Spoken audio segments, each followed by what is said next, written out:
ये लीजिए सबके लिए गर्मा गर्म पूरी सब्जी। अरे वाह, क्या बात है, आज तो मजा ही आ जाएगा। बिल्कुल, भाभी के हाथ की पूरियाँ तो लाजवाब होती है सच में। हाँ हाँ बेटा आकाश, आज खा ले। 1 महीने बाद तो तेरी बीवी आ जाएगी, फिर तो उसके हाथ का ही खाना खाना पड़ेगा। हाँ भैया, पता नहीं कैसा खाना बनाएगी भाभी। मैं तो आपके पास ही आ जाऊंगा खाने। हाँ अरे क्यों नहीं देवर जी, हम कौन सा कहीं जाने वाले हैं। आपका घर ऊपर है, हमारा नीचे। जब मन चाहे आ जाइएगा आप। हाँ, ये बात सही कही आपने। और आपकी गर्लफ्रेंड जो आपकी फाइनली पत्नी बनने जा रही है, तो बाबू जरा बताइए तो कैसा लग रहा है आपको? अब खुशी तो होगी, इतने साल से हम साथ में थे कॉलेज में, अब साथ में जिंदगी बिताएंगे तो अच्छा तो लगेगा ही ना भैया। ये बता नहीं रहे जनाब, लेकिन अंदर से ना इनके मन में लड्डू फूट रहे हैं पलक। अरे लड्डू तो फूटेंगे ही ना, इतनी खूबसूरत पत्नी जो मिल रही है। मैंने सुना है बड़ी होशियार है। हाँ मतलब हर बात का नॉलेज है उसे, नए जमाने की है, सब कुछ अपने आप करती है। वाह भाई वाह, तेरी तो किस्मत खुल गई अनुज। तो आपकी फूटी हुई है क्या? अरे नहीं नहीं, तुमसे अच्छा जीवन साथी मुझे मिल ही नहीं सकता पलक। वाह भैया वाह। चलिए अब खाना खाइए। शर्मा रही है भाभी भैया। मम्मा आप शर्मा क्यों रही है? अरे कुछ नहीं गोलू, तुम नाश्ता खाओ। हाँ फिर स्कूल जाना है ना। पलक अपने छोटे से घर परिवार के साथ बहुत खुश थी और अब तो उसकी देवरानी भी आने वाली थी। सब लोग जोरों शोरों से अनुज की शादी की तैयारियां कर रहे थे। अनुज, तेरी शादी का जोड़ा पसंद हो गया ना? हाँ भैया, वो तो खुद दिव्या ने ही बनवा दिया। उसके कुछ दोस्त है ना डिजाइनर। उसके दोस्त डिजाइनर है? हाँ भाभी, और वो खुद भी ना बहुत अच्छी चॉइस रखती है। उसे फैशन का, नए ट्रेंड का, सबको बहुत ज्यादा अच्छा नॉलेज है। अच्छा है, फिर दिव्या के आने के बाद हम भी अपने कपड़े उसी से पसंद करवा लिया करेंगे। अनुज की शादी बड़े धूमधाम से की गई। अब सारे मेहमान भी जा चुके थे, इसलिए अनुज और दिव्या भी अपने हनीमून के लिए निकल रहे थे। तैयार हो गए तुम दोनों जाने के लिए? जी भैया, हम दोनों तैयार हैं। दिव्या तुम तो बहुत अच्छी लग रही हो सच में। नहीं पलक? पलक क्या हुआ, कहाँ खो गई? अब नहीं कुछ नहीं। हाँ सच में बहुत अच्छी लग रही है दिव्या, वेरी नाइस।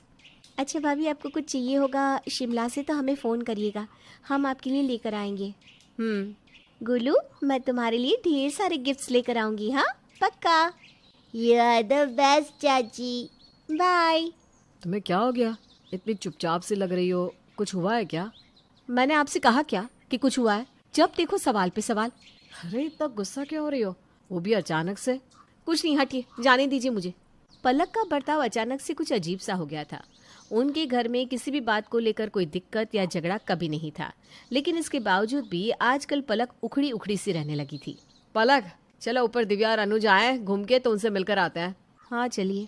चाची आप मेरे लिए क्या लाई? अरे बहुत कुछ लाई हूँ, ये रहे तुम्हारे तोहफे, देखो कैसे लगे। ये तो बहुत अच्छी है चाची, थैंक यू। भैया भाभी, ये आपके लिए। अरे इसकी क्या जरूरत थी? अरे भैया, आप ही तो हमारे बड़े हैं, आपके लिए नहीं लाएंगे तो किसके लिए लाएंगे? तुमने नया हेयर स्टाइल करवाया है दिव्या? हाँ भाभी, वहाँ ना एक नया हेयर स्टाइलिस्ट मिल गया था, मैंने सोचा मैं करवा ही लेती हूँ। अच्छा लग रहा है ना? चलो अब हम लोग चलते हैं, तुम लोग भी आराम कर लो, हम बाद में आते हैं। जी भैया। बाय गोलू। पलक नीचे आकर आईने के आगे खड़ी होकर खुद को देखने लगी। वो कुछ भी नहीं बोल रही थी। क्या हुआ पलक, ऐसे खुद को आईने में क्यों देखे जा रही हो? सोच रही हूँ मैं भी नया हेयर कट करवा लूँ, पर मुझ पर अच्छा लगेगा या नहीं। तुम्हारी इच्छा हो तो करवा लो, लेकिन वैसे तुम्हें ज़रूरत नहीं है। हाँ, आपको तो कभी कुछ ज़रूरत भरा लगता भी है क्या? ज़रूरी तो सब कुछ नई दुल्हन के लिए है ना, उसे ही सब कुछ आता है, सब कुछ उसे ही पता है, मुझे क्या पता है, मैं तो गंवार हूँ ना। अरे अरे अरे अरे, मैंने तो कुछ भी नहीं कहा ऐसा। क्या बोले जा रही हो तुम? आजकल तुम्हारा बर्ताव कुछ बदल सा गया है, हर छोटी बात पे चिल्ला देती हो, गुस्सा हो जाती हो। ऐसी ही हूँ मैं, आपको मेरे साथ रहना है तो रहिए, नहीं तो। तुम जाकर ठंडा पानी पी लो पहले। तुम्हें समझ में भी आ रहा है तुम क्या बोले जा रही हो? मम्मा मुझे भूख लगी है। हाँ, मैं तो बस इसी काम के लिए बनी हूँ ना। अरे बच्चे को क्यों डांट रही हो, उसकी क्या गलती है? आजा बेटा, मैं तुम्हें खाना दे देता हूँ। पलक के मन में एक अजीब सी इनसिक्योरिटी से आ गई थी, जिसकी वजह से वो दिन ब दिन इस चीज का और शिकार होती जा रही थी। भाभी जरा ऊपर आइए ना, मैं आपको मेरे दोस्तों से मिलवाती हूँ। हाँ अभी आई। इनसे मिलो, ये मेरी प्यारी जेठानी पलक भाभी। हेलो, कैसे हैं आप? मैं ठीक हूँ। भाभी, ये है मेरी बेस्ट फ्रेंड आयशा, ये एक ज्वेलरी डिज़ाइनर है। हेलो भाभी, आपको कभी भी ज्वेलरी डिज़ाइन करवानी हो तो प्लीज़ मुझे बता दीजिएगा। हाँ हाँ, बता देंगे। तुम लोग बैठो तो। हाँ, आप लोग बैठिए, बातें कीजिए, मैं चलती हूँ। अरे भाभी बैठिए ना थोड़ी देर, उसके बाद हम सब साथ मिलकर मूवी देखने जा रहे हैं। आप भी चलिए हमारे साथ। इनके कपड़े कितने अच्छे हैं, इनका फैशन स्टाइल भी। और मुझे तो पता भी नहीं मैंने क्या पहना है। भाभी क्या हुआ, अब चल रही है ना? नहीं नहीं, तुम लोग जाओ, मैं क्या करूँगी तुम लोगों के बीच, मैं जा रही हूँ। अचानक से पलक नीचे चली जाती है। इन्हें क्या हुआ अचानक से? ये ठीक तो है ना? पता नहीं, इससे तो पहले इन्होंने कभी ऐसा कुछ नहीं किया। अच्छा चल ठीक है, तो तैयार हो जा, हमें देर हो रही है फिल्म के लिए। हाँ, अभी आई। पलक का दिमाग पूरी तरह से अब इनसिक्योरिटी से भर चुका था, जबकि उसे कोई भी ना कुछ बुरा कह रहा था, ना नीचे दिखा रहा था। लेकिन उसने अपने मन में ये बिठा लिया था कि वो दिव्या से कम है, इसलिए वो उसकी तरह जिंदगी को एंजॉय नहीं कर पा रही। पलक, खाना लगा दो प्लीज, बहुत भूख लगी है। हाँ हाँ, खाना लगा दूं, पैर दबा दूं, कहो तो। हाँ, मैं इसी काम के लिए पैदा हुई हूँ ना। क्या बकवास करी हो तुम? मेरी बातें तो बकवास ही होती ना, सही और अच्छी बातें तो सिर्फ दिव्या करती है। देखो, मुझे पहले से बहुत भूख लगी है, तुम चुपचाप से खाना लगा दो, मुझे तुमसे बहस नहीं करनी। तो छोड़ क्यों नहीं देते मुझे? वैसे भी तो मैं अपनी लाइफ नहीं जी पा रही हूँ, सारा दिन इस घर में ही गुजर जाता है। मैंने आज तक तुम्हें कोई भी चीज को करने से कभी रोका है? तुम्हारा जो मन करता है करो, बस ये कलेश मत करो। आपकी नज़र में तो मेरा नाम कई होना चाहिए था, है ना? पलक, क्यों ऐसा कर रही हो तुम? खाना लगा रही हो या मैं बाहर से खाना खा कर आऊं?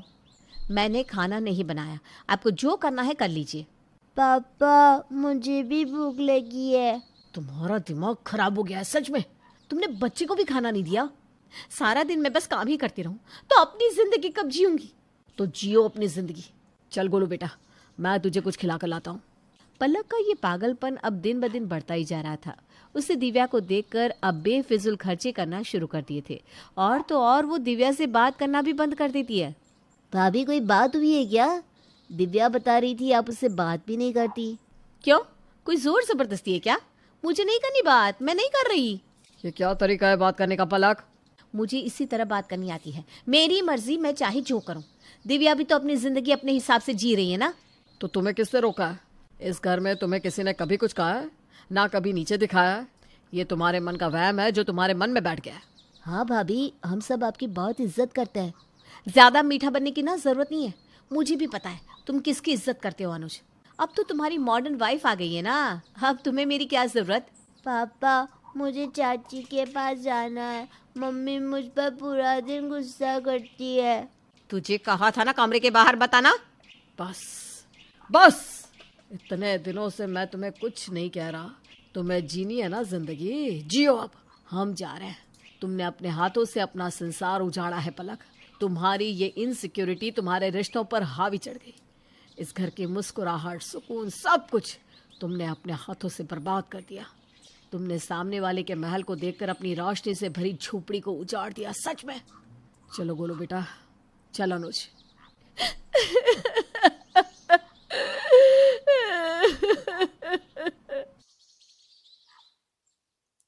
लता की दो बहुएं, और दोनों एक से बढ़कर एक निकम्मी। ना काम करने में मन लगता था, ना धाम करने में।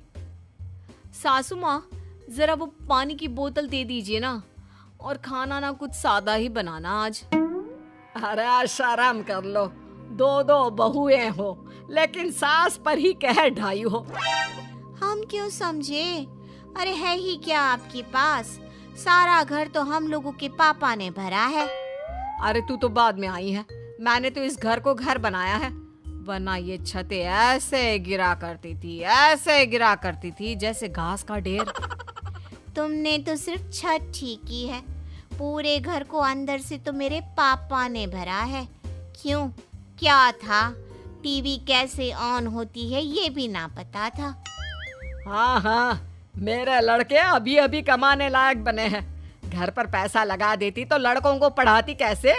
और पढ़ाकर अच्छी नौकरी नहीं कर रहे होते तो खाक तुम लोगों के पापा यहाँ पैसा लगाते। लेकिन एक बात ध्यान रखो, सबके दिन पलटते हैं, मेरे भी बदलेंगे। अब दिन नहीं, आपकी दुनिया बदलेगी सासू माँ। यहाँ से वहाँ, सीधा ऊपर। दोनों सास के बारे में उल्टी पुल्टी बातें करती हैं और खूब हंसती है। सास रसोई में अकेले खाना बनाते हुए, हे भगवान, बड़े घर की बेटियां और दहेज को मैंने सब कुछ माना, लेकिन यह नहीं पता था कि जो इतना सामान लेकर आएगी वो इज्जत कहाँ करेगी। पता नहीं मेरे नसीब में कब आराम लिखा है। तभी वहाँ बड़ा बेटा आता है। माँ, मेरे लिए चाय बना दे, सर में बहुत दर्द हो रहा है। तभी दूसरा भी आ जाता है। माँ, मेरे लिए नींबू पानी, थकान लग रही है। माँ जी, चाय और नींबू पानी थोड़ा ज्यादा बना लेना, मैं पहले चाय और बाद में रुककर नींबू पानी भी पी लूंगी। हाँ माँ जी, मैं भी। अब बना बनाया मिल रहा है तो कौन नहीं पिएगा। सास को दोनों बहुओं पर गुस्सा तो खूब आता है, लेकिन वो क्या करती। सुबह शाम वो काम करती रहती और दिन में मंदिर जाकर प्रभु भक्ति करती। एक दिन मंदिर में सास को चक्कर आ जाता है और वो गिर जाती है। मंदिर में कोई नहीं होता तो खुद भगवान आ जाते हैं उनके पास। अरे कमलावती, क्या हो गया? चक्कर कैसे आ गया? लग रहा है आज काम ज्यादा हो गया है। सब तो पता है प्रभु आपको, बूढ़ा शरीर अब काम नहीं करता। बुरा न मानना कमलावती, लेकिन याद कर, तूने भी तो अपनी सास को कितना परेशान किया था। उस बेचारी की तो आत्मा आज भी रोती है। बस ये कर्म ही तो है। सास भी कम ना थी, वो समझ रही थी कि भगवान उसके मजे ले रहे हैं। हाँ हाँ माना, समझ रही हूँ कि ये मेरे कर्म ही है जो घूम कर मेरे पास आए हैं। लेकिन ये बताइए, उनके पास तो ससुर जी की पेंशन आती थी, कम से कम कोई तो सहारा था पैसे का। ये तो है। तू जितना भी परेशान करती थी, वो यहाँ आकर रोज शाम लड्डू चढ़ा कर जाती थी। अरे मन तो मेरा भी खूब करता है कि देसी घी के लड्डू आपके पैरों पर चढ़ा दूं, लेकिन क्या करूं, कहां से लाऊं पैसे। कम से कम उसके कर्म की तरह मेरे पास कुछ पैसे ही दे दे। भगवान भी भोले ही थे, वे नहीं जानते थे कि सास के मन में क्या चल रहा है। तथास्तु, आज से तेरे पास पैसे की कमी नहीं होगी। ये बोलकर वो अदृश्य हो जाते हैं। सास खुशी से नाचने लगती है। ईश्वर भी ना कितने भोले हैं, मेरा प्लान तो समझे ही नहीं। जो सास को नचा सकती है, वो बहू के इशारों पर कब तक नाचेगी। बोले भगवान। बस फिर क्या था, सास बाहर जाती है, सामने उसे एक लॉटरी वाला खड़ा दिखता है। लगता है मेरी कोई लॉटरी लगने वाली है, अभी खरीद लेती हूँ। अरे भैया, जो सबसे ज्यादा पैसे लगने की लॉटरी है ना, वही दे दे।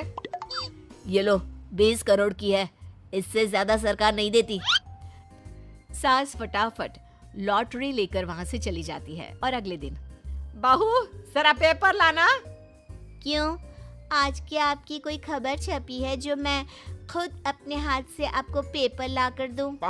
अरे नहीं नहीं, वो क्या है ना, कल एक लॉटरी लिया था, जरा देख लूं लगी है कि नहीं। अरे तंग आ गई हूं मैं इस नौकरानी सी जिंदगी जीकर। तभी दोनों बेटे और बहुएं एक साथ एक जगह आ जाते हैं। माँ, कैसी बात कर रही हो? लॉटरी? अरे बहुत किस्मत वाले होते हैं जिनकी 20-30 रुपए की भी लॉटरी लगती है। मैंने तो कितना ट्राई किया है। माँ, वैसे नौकरों से जिंदगी क्या है? बच्चों के लिए खाना बनाना ठीक नहीं लगता क्या आपको? अरे तुम लोगों का ज्ञान सुनने का वक्त नहीं है मेरे पास। लाओ जल्दी से अखबार दिखाओ। वाह, देखो तो तेवर बुढ़िया के, अभी तो लगी नहीं लॉटरी तो ये हाल है, लग जाती तो न जाने क्या करती। तू ना ज्यादा बकवास मत कर, बुढ़िया मुझे बोल रही है। अरे खुद को देख, 4 बच्चों की अम्मा लगती है। सभी हैरान होते हैं कि जो माँ मुंह से चूं तक की आवाज नहीं करती थी, वो कैसे बड़बड़ बड़बड़ किए जा रही है। तभी बड़ा बेटा, अरे चुप रहो साहब, देख लेते हैं क्या लगा है लॉटरी में। वैसे बड़ा एक्साइटमेंट होता है एक एक नंबर को जोड़कर देखना। सभी अखबार खोलकर और सामने लॉटरी लेकर बैठ जाते हैं। भाई तुम ना माँ की लॉटरी पकड़ो, नंबर बोलो और मैं मिलाता हूँ। ना ना, मुझे किसी पर विश्वास नहीं है। जो बीवियों के साथ मिलकर माँ के साथ बुरा कर सकते हैं, वो लॉटरी की टिकट लेकर भाग भी तो सकते हैं। नंबर मैं बोलूंगी और अखबार मेरे सामने रखो। बस फिर क्या, शुरू हो जाता है गेम लॉटरी लगने के नंबर मिलाने का। तो 10 नंबर है, मैं बोल रही हूँ, मिलाओ जरा। हाँ हाँ माँ बोलना। पहला 8, हाँ 8। दूसरा 3, हाँ 3। ऐसा करते करते 9 नंबर मिल जाते हैं। सास को पूरा कॉन्फिडेंस हो जाता है कि अब तो लॉटरी लगनी ही है।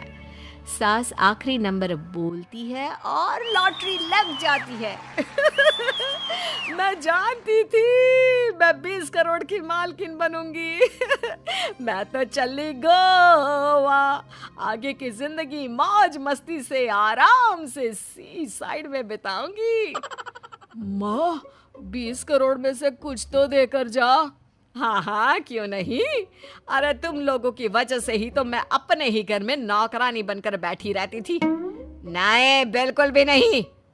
बड़ी बहू, छोटी बहू सभी 20 करोड़ की लॉटरी देखकर हैरान रह जाती हैं। 20 करोड़ में मैं तो सारा दिन सारी रात खाती रहती घूमती रहती तो भी पैसे खत्म नहीं होते। वो तो तब ना जब मैं तुम लोगों को ये पैसे देती। हाँ हाँ माँ जी, तो आप क्या करेंगी इन पैसों का? सास बस इसी सवाल के इंतजार में थी। मैं ये पैसा उसे दूंगी जो सबसे अच्छी मेरी सेवा करेगा, मुझे खुश रखेगा और मेरी सारी बात मानेगा। सभी एक दूसरे को देखते हैं और बड़ी बोल पड़ती है। माँ जी, मैं आपकी बड़ी बहू। माँ जी मैं तो जानती ही थी कि आपके दिन बदलेंगे। सास को सारी बात याद होती है कि कैसे इन लोगों ने मिलकर उसका मजाक उड़ाया था। वो पास खड़ी भगवान की मूर्ति को देखकर मुस्कुराती है और मन ही मन सोचती है, शुक्रिया भगवान, कम से कम मैं अपनी सास की तरह अब रोज आपके पास लड्डू चढ़ाने तो आ सकूंगी। आप भी खुश, मैं भी खुश। सास बहू का बावर्ची। सरला ने कुछ दिन पहले ही अपने बेटे चंदन की शादी की थी और सरला की बहू चमेली कुछ दिनों तक तो घर का काम अच्छे से करती है, लेकिन कुछ समय बीत जाने के बाद चमेली भी घर के कामों में नाटक करने लगी थी। अरे बहू, कब से तुझे आवाज दे रही हूँ, आज शाम की चाय मिलेगी या नहीं? नहीं ना माँ जी, मेरे पैरों में दर्द है, आज मुझसे तो खड़ा ही नहीं हुआ जा रहा है। आज ना आपको चाय खुद ही बनानी पड़ेगी। अरे क्या हुआ तेरे पैरों में? घर का तो इतना काम भी नहीं होता जितने तेरे पैरों में दर्द होता है। माँ जी अगर आपको लगता है कि मैं घर का कोई काम नहीं करती तो आप खुद ही करके देख लीजिए, आपको पता चल जाएगा। तेरी उम्र की थी ना, सुबह से लेकर शाम तक चलती ही रहती थी घर में इधर उधर, लेकिन थकती नहीं थी। आजकल के बच्चे 2 काम करके थक जाते हैं। सरला ये बोल ही रही थी तभी उसकी पड़ोसन किशोरी वहाँ आती है। अरे सरला चल थोड़ा टहल कर आते हैं, बैठे बैठे बस हाथ पैर जाम हो रहे हैं। नहीं, मुझे कहीं नहीं जाना, मुझे अभी चाय की तलब लगी है, उसमें भी मेरी बहू नखरा कर रही है। अरे चाय बना रही है तो 1 कप मेरे लिए भी बना ले, अब आई हो तो पी कर ही जाऊंगी। यहाँ खुद के चाय पर तो आफत है, अब तेरे लिए कौन चाय बनाएगा? चल हम दोनों ही बातें करते हुए किचन में चाय बना लेते हैं। किशोरी की इतना कहने पर सरला भी किचन में अपने और किशोरी के लिए चाय बनाने पहुंच जाती है, लेकिन चमेली किचन में चाय बनाने नहीं जाती। वो तो पैर दर्द होने का बहाना कर रही थी। अभी तो शुरुआत है, देखते जाओ माँ जी कैसे मैं आपकी अकल ठिकाने लगाती हूँ। आपको तो बस बैठकर खाने की लत लगी है। शाम के समय चमेली चाय नहीं बनाती तो सरला अपने और अपनी पड़ोसन किशोरी के लिए चाय बना लेती है, लेकिन देर शाम तक जब किचन में चमेली खाना बनाने भी नहीं जाती तब सरला और चमेली में बहस शुरू हो जाती है। माँ जी मैंने आपको शाम में ही बता दिया था, मेरे पैरों में दर्द है और मैं ठीक से खड़ी भी नहीं हो सकती। अरे तो तू क्या चाहती है, अब खाना भी मैं ही बनाऊं? नहीं नहीं नहीं नहीं, ये कोई बहाना नहीं है, खाना तो तुझे बनाना ही होगा। माँ जी, मुझे तो लगा था आप मेरा दुख समझेंगी, लेकिन नहीं, आप मेरा दुख समझ ही नहीं पा रही। कोई बात नहीं, फिर भी मैं खाना नहीं बनाने वाली। ठीक है, अगर तू खाना नहीं बनाने वाली ना तो मैं भी खाना नहीं बनाऊंगी। आज रहने दो ना, घर में सबको भूखे है। ठीक है माँ जी, जैसी आपकी मर्जी। मेरा क्या है, मैं तो सह भी लूंगी। आप अगर इस उम्र में नहीं खाओगी तो आपको तो 75 तरह की बीमारियां हो जाएंगी, देख लीजिएगा। इतना कहकर चमेली अपने कमरे में फोन पर बातें करने लग जाती है और सरला हॉल में टीवी देखने बैठ जाती है। इधर सरला का बेटा चंदन घर आता है और आते ही सोफे पर बैठते हुए अपनी माँ से कहता है, माँ खाने में क्या बनाया आज? बहुत थक गया हूँ, भूख भी बहुत तेज लग रही है। तेरी बीवी ने आज खाने में जिल्लत बनाई है, जा जाकर खा ले, साथ में अपनी बीवी की गालियां भी खा लियो। अरे माँ, आप ऐसे क्यों बात कर रही हो? क्या बात है, सब ठीक तो है ना? अरे ये जाकर तो अपनी पत्नी से पूछ, वही तेरे लिए अच्छा है। मुझे तो समझ में नहीं आता, सास बहू में कभी बनती क्यों नहीं? अभी तो मेरी शादी को 1 महीना भी नहीं हुआ, कभी मैं आपसे तो कभी उससे ताने ही सुन रहा हूँ। चंदन ऑफिस से थका हारा आता तो है, लेकिन अपनी माँ के ताने सुनकर निराश हो जाता है और जब अपने कमरे में जाता है तो चंदन को उसकी पत्नी भी ताने देती है। अब बेचारा चुपचाप हाथ पैर धोकर सो जाता है। अगली सुबह फिर से चंदन उठते ही अपनी माँ और पत्नी में झगड़ा दिखता है। लो, सुबह सुबह महाभारत टेलीकास्ट हो गई। अगर तूने आज खाना नहीं बनाया तो मैं तुझे अलग कर दूंगी। मैं अपने लिए खाना बना सकती हूँ, समझी ना तू? ठीक है माँ जी, तो तय रहा, आप अपने लिए खाना बना लेना, मैं अपने और उनके लिए खाना बना लिया करूंगी। माँ चमेली, आप दोनों इस तरह खाना बनाने को लेकर क्यों लड़ रही हो? ये कोई बात है क्या? अच्छा होगा तो अपनी बीवी के पल्लू से ही बंधा रहे, मैं अपना बंदोबस्त खुद कर लूंगी। सरला और चमेली अब अपने अपने लिए खाना अलग बनाने लगती हैं। ऐसे ये 4-5 दिनों तक तो चलता है, लेकिन सुबह शाम दोनों एक ही समय पर किचन में खाना बनाने को लेकर भी अब झगड़ने लगते हैं। जब तू देख रही है कि मैं खाना बनाने आई हूँ, थोड़ी देर सब्र नहीं कर सकती? माँ जी, आपको भी तो पता है उनके आने का समय हो गया है, तो आप भी तो थोड़ा सब्र कर सकती थी, लेकिन नहीं, आपको तो पहले खाना बनाना है। तेरा ना बहुत ज्यादा हो रहा है, ये घर मेरा है और इस घर में मेरी ही चलेगी। सरला और चमेली झगड़ रहे थे, तभी उनकी पड़ोसन आती है। अरे अरे सरला, तुम दोनों कुत्ते बिल्ली की तरह क्यों लड़ रही हो? तुम दोनों के लड़ने की आवाज सुनकर मैं घर से दौड़ी चली आ रही हूँ। अरे किशोरी, क्या बताऊं तुझे, तू तो मेरे घर का हाल जानती है। न जाने मेरी किस्मत में यही करमजली लिखी थी। मुझे भी क्या पता था मेरी किस्मत में ऐसी सास लिखी है जो मुझे खाने पर भी आफत कर दे। हाँ हाँ, क्यों नहीं, तुझे तो अपना दिखता ही कहाँ है, सारी गलती तो मेरी है। मैं तो तुझे जैसे भूखा मार रही हूँ ना, दाने दाने के लिए तरसा रही हूँ। सरला और चमेली लड़े जा रहे थे और किशोरी उन दोनों को समझाने में लग जाती है। तभी सरला का बेटा चंदन आ जाता है और ये सब देखकर वो फिर से अपना सर पकड़ लेता है। इस घर में आना मेरे लिए कितना मुश्किल हो गया है, सुबह शाम हर समय सिर्फ दोनों झगड़ते ही रहते हैं। आ गए आप। देखिए, अब तो मैं अपने लिए खाना भी नहीं बना सकती। अब मैं खाना बनाने जाती हूँ तो माँ जी पहले किचन में आकर किचन को बिजी कर देती है। अरे इस उम्र में मुझसे धीरे धीरे काम होता है, तो मैं क्या करूँ, तू ही बता बेटा। देखो, आप दोनों झगड़ना बंद कर दो और मिलजुल कर रहो, वरना किसी दिन मैं पागल हो जाऊंगा। मैं तो एक पल को समझ भी जाऊं, लेकिन आपकी माँ है कि समझने का नाम ही नहीं लेती, हर वक्त उल्टा बोलती रहती है बस। हाँ, तू अपनी माँ को ही घूर, तेरी बीवी का तो कोई कसूर ही नहीं है। देखो माँ और चमेली, मैं आप दोनों की इस प्रॉब्लम को सॉल्व कर देता हूँ। कल सुबह से सुबह और शाम का खाना मैं ही बनाया करूंगा, बस। चंदन इतना बोलता है कि सरला और चमेली चंदन को देखते हुए एक साथ बोल पड़ती हैं। सच में तू खाना बनाएगा? सच में आप खाना बनाएंगी? हाँ हाँ, खाना मैं ही बनाया करूंगा। अब तो आप दोनों लड़ना बंद करो। इतना सुनने के बाद सरला और चमेली खुश हो जाते हैं और अगली सुबह चंदन जल्दी उठकर सबके लिए खाना बनाता है। और जब चंदन ऑफिस चला जाता है तो चमेली अपनी सास के पास जाती है और अपनी सास से माफी मांगते हुए कहती है, माँ जी, मुझे माफ करना, मैंने आपको गुस्से में जो भी कहा हो उसके लिए। वैसे भी अब हमें नया बावर्ची मिल गया है, तो हमारे बीच के गिले शिकवे को मिटाया जाए। देख, गुस्सा तो मैं भी नहीं हूँ तुझसे, क्योंकि अब चंदन खाना बनाने लगा है। और तू सही कह रही है, हमारा नया बावर्ची समय पर खाना बना लिया करता है। लेकिन माँ जी, उनके सामने अगर हम दोनों ऐसे बात करेंगे तो वो खाना बनाना छोड़ देंगे। हाँ बहू, तू ठीक कह रही है। जब भी चंदन आए तो तू मुझसे बात ही मत करियो, और मैं अभी ना तुझे ताने देती रहूंगी। अब देर शाम भी चंदन ऑफिस से आता है। वो हाथ पैर धोने के बाद खाना बनाने में लग जाता है। ये देखकर सरला और चमेली बहुत खुश होते हैं, लेकिन बेचारा चंदन खाना बनाते हुए खुद से कह रहा था, मैं भी शादी करने के लिए मरा जा रहा था। अब पता चल रहा है कि शादी के बाद पतियों की हालत क्या होती है।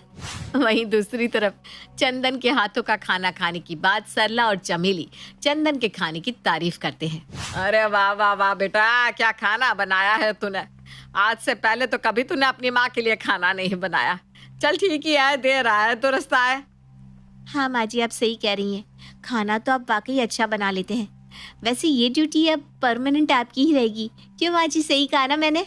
हाँ बहू, एकदम सही कहा तूने। हाँ हाँ, क्यों नहीं, इस काम को मैंने शिद्दत से निभाया जो है।